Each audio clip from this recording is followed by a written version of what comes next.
My name is Henry, but tonight's letter doesn't belong to me. It belongs to a grandfather who gave everything he could, only to be told he was nothing. He wrote because he didn't know where else to place the ache. And as I read his words, I realized he was speaking for so many who've been erased from tables they helped build, from lives they helped shape.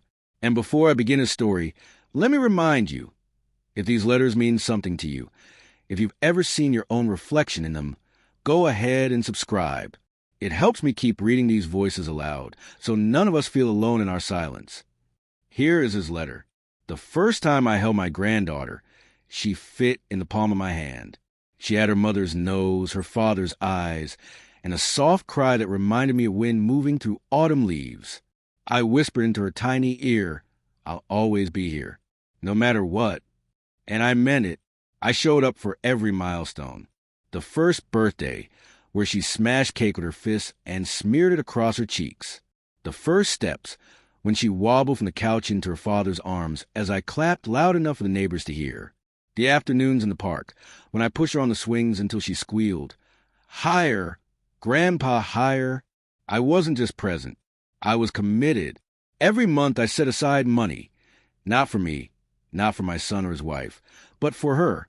I opened a trust fund in her name, slowly adding to it over the years. I wanted her to have choices I never had: education, opportunity, freedom. I told myself that when she was older, she'd look back and know her grandfather believed in her future before anyone else did. But life has a way of souring promises. The shift was subtle at first. Fewer invitations, quicker phone calls. My daughter-in-law's eyes, once warm, cooling whenever I entered the room. I thought it was stress, thought maybe I had said something wrong, without realizing. But then came the words I'll never forget. It was a Sunday afternoon. I'd stopped by with a bag of toys I'd found at a yard sale, blocks and puzzles, the kind that teach while they entertain. I knocked. The door opened, and my daughter-in-law stood there with her arms crossed. "You really shouldn't keep dropping by," she said. I blinked. I just wanted to see the baby. She exhaled, sharp. "She's not your baby. You're not family, not really." The words landed like ice water. Not family. I had changed diapers, rocked her to sleep, saved for a future. And somehow, I wasn't family. I opened my mouth to argue, to insist. But then my son appeared behind her, his face full of apology but not courage. He didn't speak. He didn't defend me. He just let the silence answer. I left that day with the toys, still in the bag. Drove home with my chest burning, my throat tight, my mind screaming one question. If I'm not family to her, then what have I been all this time? The house felt emptier than ever when I walked in. I sat at the kitchen table, staring at the trust documents, my name on them, my rules on them. For years, I had treated that trust as a gift, a promise. But sitting there, I realized something I had never allowed myself to think before. If they don't see me as family, then they don't get to control the fruits of my sacrifice. The trust was mine to build, and now it would be mine to define. The day my granddaughter was born, the hospital room felt like a cathedral. Every sound, every breath carried weight. I remember standing at the foot of the bed, watching her tiny chest rise and fall. So fragile, I was almost afraid to breathe too loudly in case I disturbed the rhythm of her heartbeat. My son beamed with pride, my daughter-in-law glowed with exhaustion, and for a moment, we were all one family, bound together by something bigger than blood. When they finally placed her in my arms, she was no heavier than a loaf of bread, wrapped tight in a white blanket. I bent down, whispered into her ear, "I'll always be here, no matter what." It wasn't just a sentiment. It was a vow. From that moment, I lived it. I showed up to the small things, the afternoons when they needed a babysitter, the mornings when my son had to work early, and she cried in my arms until she fell back asleep. I showed up to the big things. The first birthday where she smashed cake into her curls, the second where she toddled across the living room, clutching my hand for balance. I took pictures. I made scrapbooks. I stored away every laugh and every tear like a man hoarding treasure. And in a way, that's exactly what I was doing. Because alongside those memories, I was building something invisible, a trust. A fund that started with a small deposit and grew with every paycheck I earned. I never told them the full extent. I wanted it to be a surprise. A legacy she could unwrap when she was older. Proof that her grandfather believed in her future before she even knew she had one. For years, I was more than welcome. They called me often. Sometimes out of need, rides to the doctor, help with bills, but also out of love. At least that's what I thought. My daughter-in-law used to smile when I walked through the door, hand my granddaughter to me, and say, "She lights up when she sees you." And it was true. The bond between us was unshakable. She would crawl into my lap during cartoons, fall asleep on my shoulder, drag her toys across the floor and announce, "Grandpa, play." I was her safe place, and she was my reason to keep showing up. But slowly, things began to change. At first, it was subtle. Invitations came later, sometimes not at all. Family dinners where I used to be the first call became events I learned about after the fact. My son would brush it off with, "It was last minute, Dad. Don't take it personally." But you do take it personally when the chair you always sat in is suddenly filled by someone else.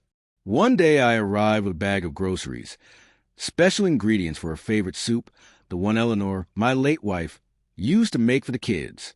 My granddaughter squealed with delight when she saw me, but my daughter-in-law's smile was thinner than usual. She thanked me, but her eyes flicked the bag as though generosity had become an intrusion. I told myself she was tired. That motherhood wears a person down. But the excuses grew harder to believe when they started to add up, like the birthday party where I was asked to come later after the neighbors, the school play where I sat in the back because the front rows had been saved, the Christmas morning when I was told they'd already opened presents before I arrived, so we could just do stockings together. Each moment was small, almost forgivable on its own. But together, they painted a picture I didn't want to see, a slow pushing away.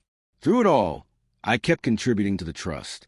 Month after month, deposit after deposit, building something bigger than any slight, bigger than any cold glance.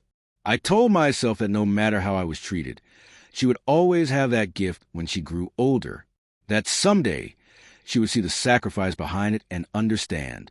But late at night, when the house was quiet and the ledger sat open on my desk, doubts crept in. I would look at the numbers and wonder if I was saving for someone else's control. Would she ever even know where the money came from? Would my name be erased from the story of her future the same way it was being erased from her present? The breaking point hadn't come yet, but the shadows were gathering. I could feel them in the way my son avoided eye contact when I asked about family plans. I could feel them in the way my daughter-in-law stood a little too stiffly when I entered the room, her smile practiced but her eyes unwelcoming. One afternoon, as I pushed my granddaughter on the swings at the park, she laughed so hard she almost tipped backward. I caught her just in time, my heart pounding. She threw her arms around my neck and whispered, "Don't let go, Grandpa." I held her tighter than I ever had, forcing a smile. "I won't," I promised. But deep inside, I feared I was already being forced to. That night, I opened the trust documents again, my handwriting on the forms, my deposits filling the lines. I ran my finger over her name, written in neat script. My legacy, my vow, my love, all locked in ink. And yet, in the shadows of my mind, a whisper had started. What if they take even this away from you? It was a Sunday afternoon when the words that would split everything wide open were spoken. The air outside was cool, the kind that makes you believe fall is settling in early. I had stopped by with a bag of toys I found at a yard sale, puzzles, wooden blocks, and a dollhouse no bigger than a shoebox. The kind of simple treasures children use to build whole worlds in their minds. I knocked, expecting to be welcomed the way I once was. My granddaughter's laugh echoed faintly from somewhere inside, and I felt that familiar warm stir in my chest. For a moment, I thought everything would be fine. The door opened, and there stood my daughter-in-law, her arms crossed, her smile thin and quick to vanish. "You really shouldn't keep dropping by," she said. I blinked, unsure I had heard correctly. "I just came to bring these. For her." I lifted the bag slightly, as if proof of my intention might soften her face. But her eyes didn't shift to the toys. They stayed locked on mine, cold and unblinking. She doesn't need more things. What she needs is consistency. I swallowed hard. Consistency? I've been consistent. I've been here since the day she was born. Her mouth tightened. Yes, but she's not your baby. You're not family, not really. The word struck like a hammer. Not family. I felt them echo in my ribs, felt the ground shift beneath me. I stood frozen, the bag of toys heavy in my hand. Not family. I repeated, my voice shaking. I'm her grandfather. Behind her, my son appeared. His face carried apology, but no courage. He glanced at me, then at her, then looked at the floor. No words came, not one defense. The silence spoke louder than anything he might have said. I felt the world tilt. The years of diapers changed, bedtime stories told, savings tucked away into a trust, all dismissed with a single sentence. I cleared my throat, desperate for something to hold on to. I only wanted to see her, just for a few minutes. Her arms tightened across her chest. It's not a good time. Please understand. I looked past her, into the house I had once entered freely. My granddaughter sat on the carpet, stacking blocks. She looked up, her little face lighting when she saw me. "Grandpa!" she shouted, her arms reaching. But before I could move, the door shifted. My daughter-in-law stepped aside just enough to block her view, and with one final shake of her head, she closed the door. The sound of that latch echoed louder than any slammed door I've ever heard. The walk back to my car was slow, each step heavier than the last. The bag of toys felt like an anchor, dragging my arm down. I slid into the driver's seat and just sat there, staring at the house. Through the window, I could still hear faint laughter. Her laughter, muffled now by walls I was no longer allowed to cross. I gripped the steering wheel, fighting the burn in my throat. My chest ached, my hand shook. I whispered to myself, not family. After everything, I'm not family. I drove home in silence. No radio, no humming, nothing. Just the road stretching long and lonely in front of me. When I walked into my house, the air felt colder than usual. I set the toys on the counter and stared at them, unopened, untouched, gifts meant for her, but left in the dark. I sank into the chair at the kitchen table and buried my face in my hands. Eleanor's picture hung on the wall above me, her smile calm, her eyes kind. I looked up and asked aloud, did we do something wrong? Did we raise him to let me be treated like this? Of course, no answer came, only silence. That night, I pulled out the trust documents again, her name written in neat print, my deposits marked month after month. I touched the paper, but it felt different now, less like a promise, more like a question. I had built this trust as a symbol of love, of hope, of family. But what good is a trust when trust itself is broken? I left the papers on the desk, untouched. For the first time, the thought crept in, maybe the legacy I was building wasn't really for her at all. Maybe it was for them, to control, to claim, to erase my part. I turned off the light and went to bed, but sleep didn't come, only those words, circling over and over in the dark. You're not family. Not really. Words that broke more than just a night. Words that broke the bond one thought could never be shattered. The words lingered in my chest like smoke after fire. You're not family.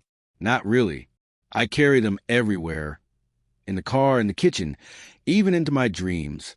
And with each passing day, I began to see just how many times that sentence had been spoken to me, without words long before it was spoken aloud. I started noticing the empty spaces.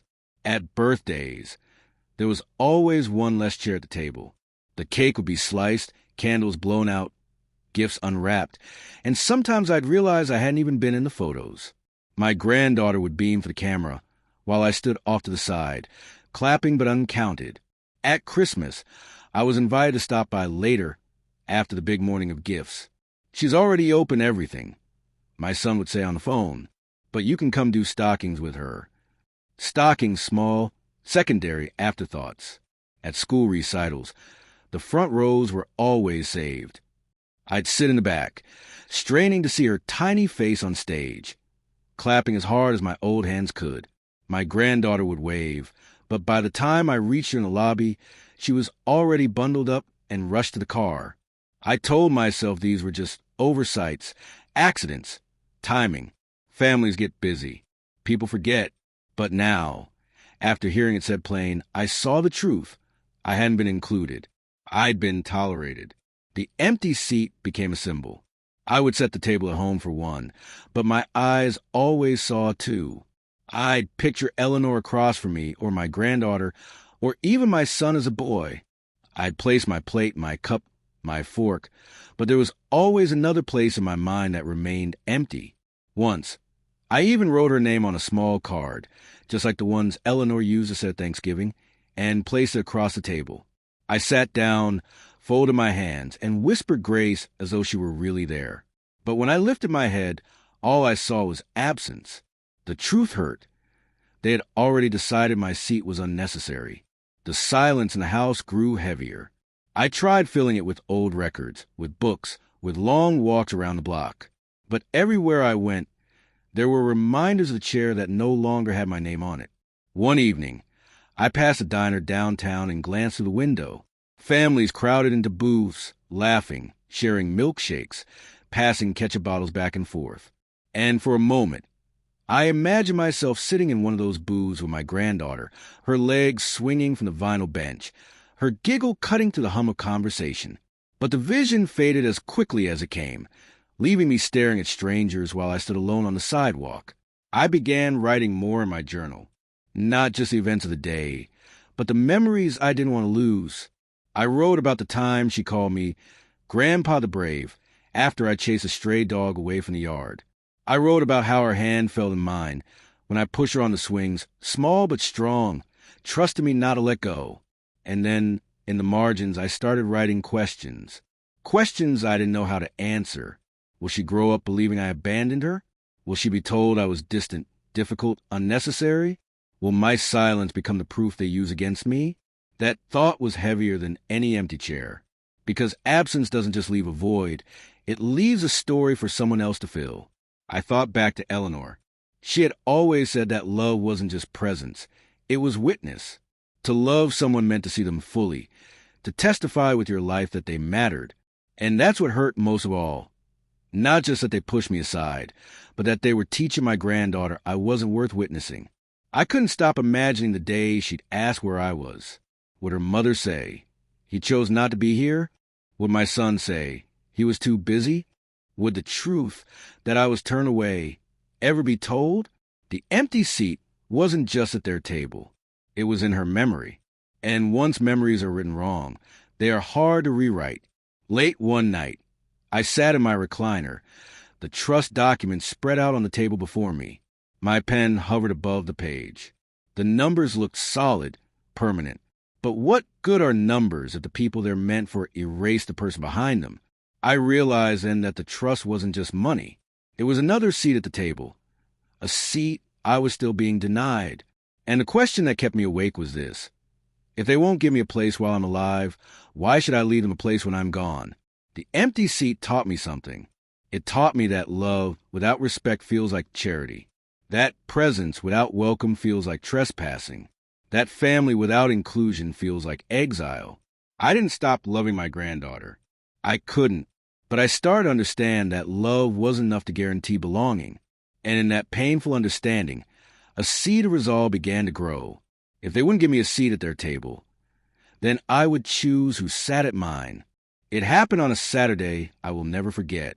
I woke early, put on my best jacket, and wrapped a small box in silver paper. Inside was a bracelet Eleanor had worn when our son was born, a simple chain with a tiny charm in the shape of a star. I wanted my granddaughter to have it, a piece of her family's history, something that connected her to the woman whose love built everything we had. I drove across town with the box on the seat beside me, humming an ode to calm my nerves. When I pulled up, the driveway was full. Cars lined the street, balloons tied to the mailbox. Through the window, I saw a crowd of people gathered, laughter spilling into the yard. It was her birthday, her second. I hadn't been invited. For a moment, I sat there in the car, staring at the scene, willing myself to believe it was something else. a neighbor's party, maybe, or a gathering for someone else. But then I saw her, my granddaughter, wearing a paper crown, a smear of icing across her cheek as she clapped her hands in delight. The sight made my chest ache. I gripped the steering wheel, trying to steady my breath. I had been there for her first birthday.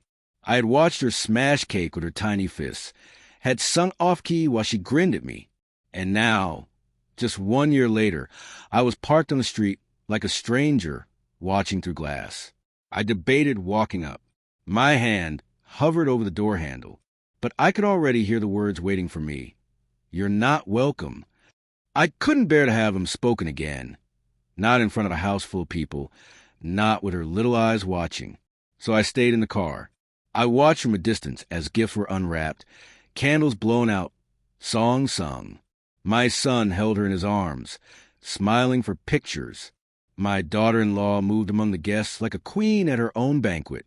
And I sat in silence, the bracelet heavy in my pocket, my heart heavier still. That night, I didn't put the box back on the shelf. I placed it on the desk beside the trust documents.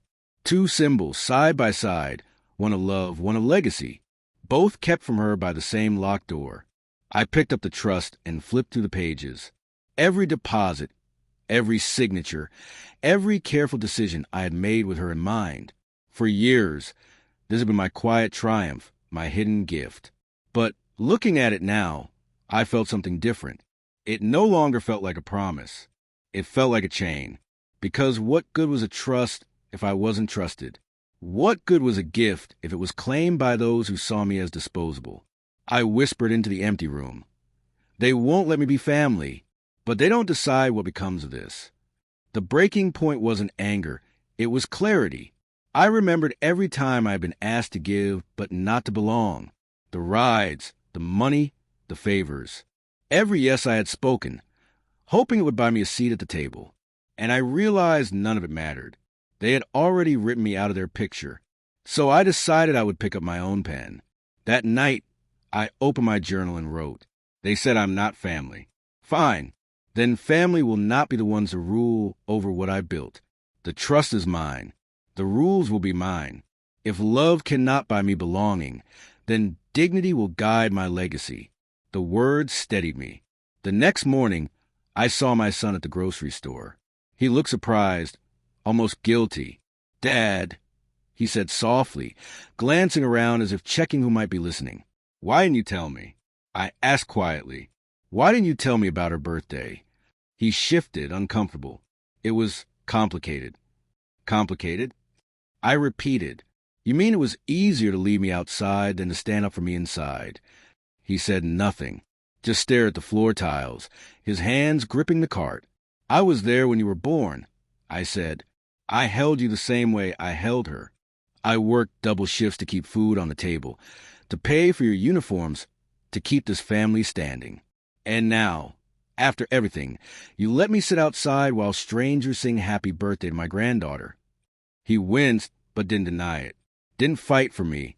That silence was worse than any insult. I walked out of the store, without buying a thing. At home, I pulled out the trust once again. My hand didn't tremble.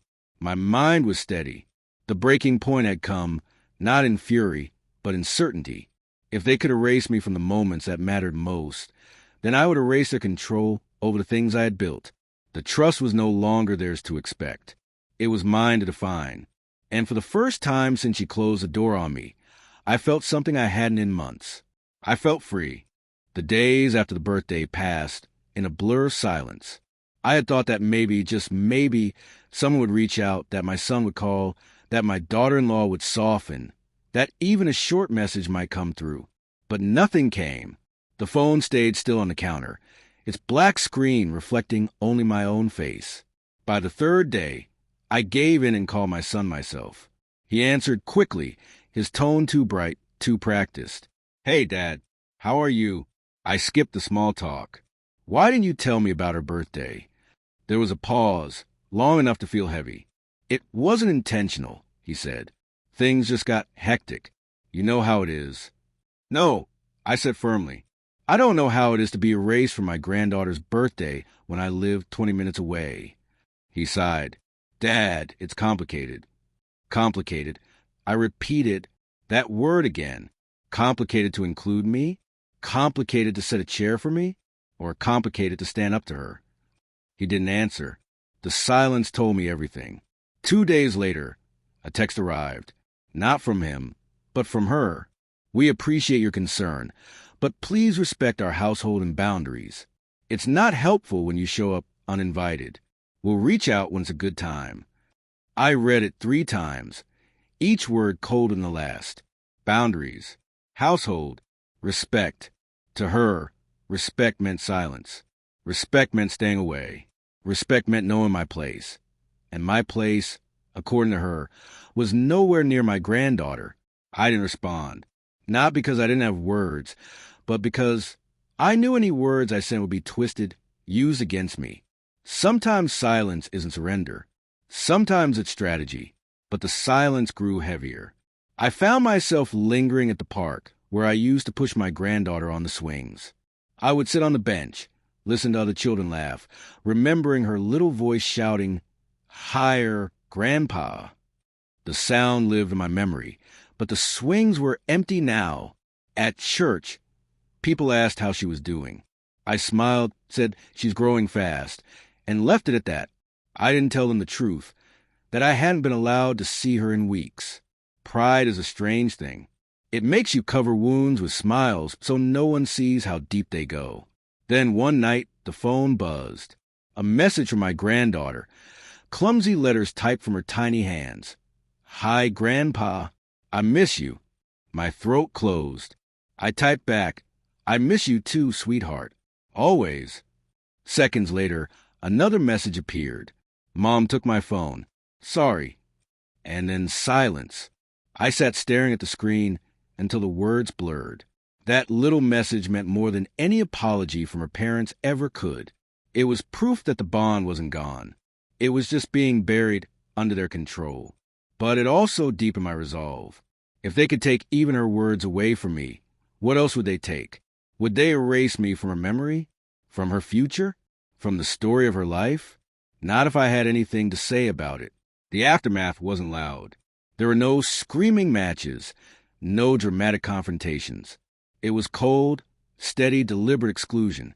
I wasn't blocked, but I wasn't invited. I wasn't cursed, but I wasn't blessed. They kept me in a gray space, close enough to use my name when convenient, far enough to keep me powerless when it mattered.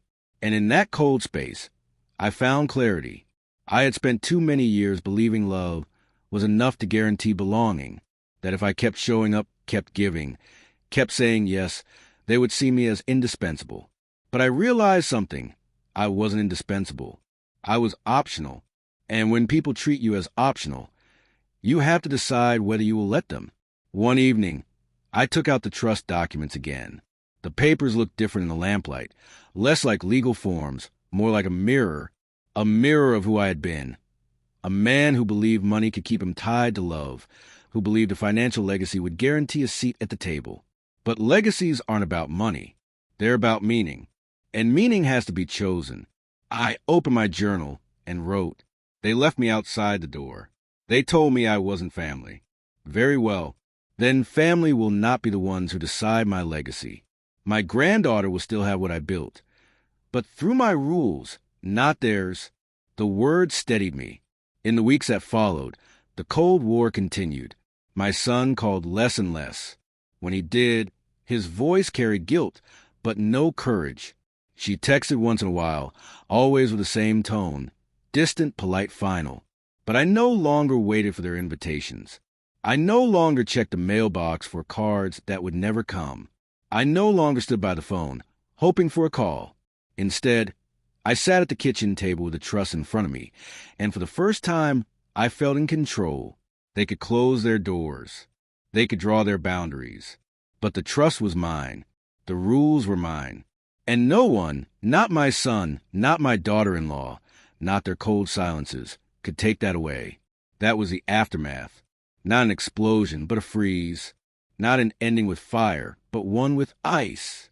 But in that ice, I discovered something unexpected, a core of strength I hadn't felt in years. And I knew what came next. The decision. The night before I made the call, I sat in the living room with every light off. The house was quiet except for the hum of the refrigerator in the kitchen.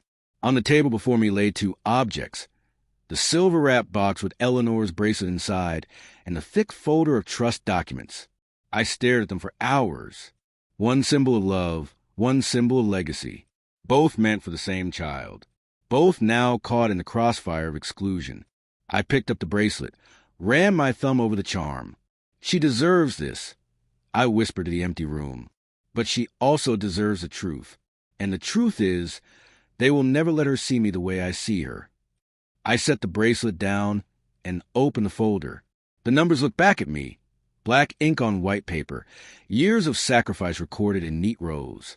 For so long, I had seen this as proof of belonging. Now I saw it for what it was. Leverage. Not revenge, not spite. Leverage for dignity. The next morning, I called Martin my lawyer. He'd handled everything for me for decades. The purchase of my house, Eleanor's estate, the first draft of this trust. His voice on the phone was steady, familiar. "What can I do for you, Henry?" "I need to make changes," I said. My tone didn't waver. "Come in tomorrow," he replied. "Bring the old documents." That night, I barely slept. My dreams were a blur of doors slamming, of empty chairs, of my granddaughter's little arms reaching while her mother blocked the way. I woke with my chest tight, but my mind clear. Martin's office smelled of leather and paper, the same as always. He looked at me over his glasses as I laid the folder on his desk. "What's going on?" I took a deep breath. "They told me I'm not family. They locked me out of birthdays, of dinners, of milestones. They erase me in life. And if I don't act now, they'll erase me in death too, by controlling everything I built. That ends today." Martin nodded, pen poised. "Tell me what you want." Line by line, we began rewriting the future. I instructed that the trust would bypass my son and his wife entirely. No control, no access, no authority. Instead, distributions would go directly into an education account for my granddaughter, accessible only when she came of age. I added clauses, tight, specific, unshakable. If anyone tried to interfere, their rights would dissolve.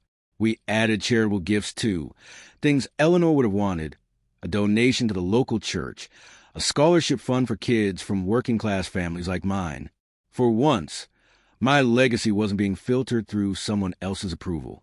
It was my hand guiding it, my voice shaping it. Martin looked up halfway through.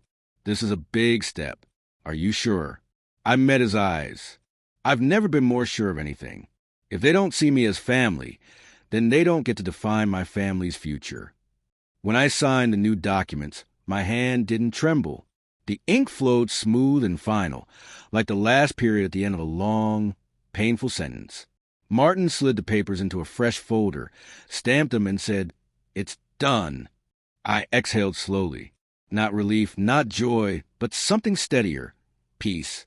On the drive home, I passed the park where I used to push my granddaughter on the swings. For a moment, I saw her there again in my mind, her tiny hands gripping the chains, her laugh ringing out, shouting, "Don't let go, Grandpa." I whispered into the empty car, "I didn't let go. They let go of me. But you'll always have what I built, my rules, my way." Back at home, I placed the new trust folder in the drawer. I set the bracelet on top. 2 promises side by side, one she could wear, one she could live by. Then I looked up at Eleanor's picture on the wall. "It's done," I told her softly. "They may not understand, but someday she will, and that's enough." That night, I slept deeply for the first time in months. No dreams of doors closing, only the quiet, steady rhythm of resolve. I did not change the trust because I stopped loving my granddaughter. I changed it because I finally understood that love, without respect, becomes a chain instead of a gift. And I refuse to spend the last years of my life chained to the approval of people who told me I was not family. For weeks after signing the new documents, I felt a strange calmness settle in. It wasn't joy, not exactly. It wasn't revenge either. It was something quieter, something sturdier, like a beam of wood that had been cracked and repaired, now stronger than before. I realized that what hurt the most was not being told, "You're not family." It was the silence that followed, the lack of defense from my son, the absence of explanation, the empty seat they left for me without ever admitting it was empty. That silence screamed louder than any words.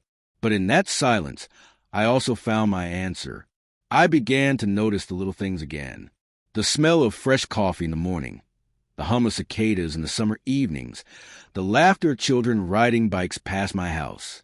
These small reminders told me that life is still worth savoring, even when the people you love the most turn away. Sometimes I would walk by the park and see other grandfathers pushing their grandchildren on the swings. For a moment, I would feel the ache, sharp, familiar, but then I would remember the trust, the bracelet, the letters I had started writing. I would remind myself that while I might not be allowed in their house, I had ensured that my love would outlive their rejection. Because one day, my granddaughter will grow up. One day, she will be old enough to read, old enough to understand, old enough to ask questions her parents can't answer without stumbling. And when that day comes, she will see my hand in the choices that shaped her life. She will know I thought of her future when no one else did. She will know I fought to keep her from being erased, even when I was erased myself. The reflection came slowly, but it came all the same. Family is not just blood. Family is presence. Family is respect. Family is opening the door, not closing it. They told me I was not family. And maybe in their hearts, that's true. But in mine, the truth is stronger. She is my family, no matter what they say. And because of that, my rules, not theirs, will guide the legacy I leave behind. I sat at my desk one night and wrote in my journal, "They cannot take my love from her. They cannot erase the nights I held her, the mornings I made her laugh, the hours I worked so she might have choices I never had. They cannot rewrite my presence out of her story, no matter how hard they try. Because love leaves fingerprints that no one can scrub away." I still keep that little silver wrap box on my desk. Some nights I hold it in my hands, close my eyes, and picture the day she will open it. Maybe I won't be there. Maybe I'll already be gone. But I imagine her running her fingers over the bracelet, feeling the charm, and knowing, truly knowing, that her grandfather saw her, cherished her, believed in her, even when others try to make him invisible. And when she opens the trust, when she reads the letters I've left, when she discovers that the path of her life was eased by my hand, she will know the truth. I may have been told I wasn't family, but family is not theirs to define. It is mine to claim. And so, to anyone hearing these words, I say this. If you've ever been told you don't belong, if you've ever been left outside a door you once walked through freely, if you've ever been made to feel optional in a life you helped build, remember this. Your worth is not theirs to decide. You don't need their permission to matter. And you don't need their recognition to protect your legacy. Draw your own boundaries. Write your own rules. Leave behind something that carries your voice, your truth, your dignity. Because dignity, once claimed, can never be stolen again. The trust now carries my rules, not theirs. And in that, I've found peace. Someday she will understand. Someday she will see. And when that day comes, she will know her grandfather was family all along.